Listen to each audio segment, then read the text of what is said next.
শহরবাসীকে শান্তি দিতে এক অভিনব উপায় খুঁজে বের করেছে চীন। নির্মাণ কাজের কান ফাটানো শব্দ আর ধুলোবালির দুর্ভোগ থেকে মুক্তি পেতে পুরো নির্মাণ এলাকাকেই তারা ঢেকে ফেলেছে বিশাল এক বেলুন দিয়ে।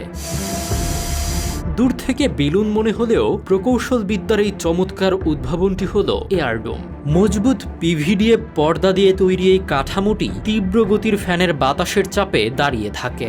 পিলারের সাপোর্ট ছাড়াই এটি প্রায় 15 তলা উঁচু হতে পারে। সার্বক্ষণিক ভেন্টিলেশনের কারণে ভেতরে শ্রমিকরাও বেশ স্বাচ্ছন্দ্যে মেগা প্রজেক্টের কাজ করেন।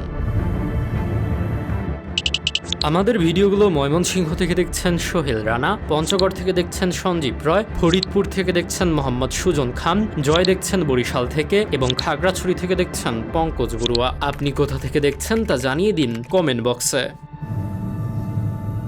এটি ধুলোবালি 90% আটকে রাখে এবং শব্দ দূষণ কমায় প্রায় 80%।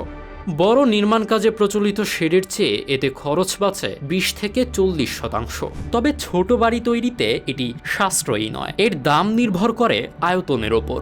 প্রতি বর্গমিটার খরচ পড়তে পারে আনুমানিক 15 থেকে 30 হাজার টাকার মতো। আন্তর্জাতিক সরবরাহকারী বা কনস্ট্রাকশন ফার্মের মাধ্যমে বাংলাদেশেও এটি আমদানি করা সম্ভব। কাজ শেষে বাতাস বের করে দিলেই কাঠামোটি চুপসে যায়। এরপর সহজেই ট্রাকে তুলে সরিয়ে নেওয়া যায় এবং পুনরায় ব্যবহার করা যায়। সম্প্রতি 2025 সালের মাঝামাঝি চীনের জিনান শহরের হংলৌ 1905 মেগা প্রজেক্টে এই প্রযুক্তির সফল ব্যবহার করা হয়েছে।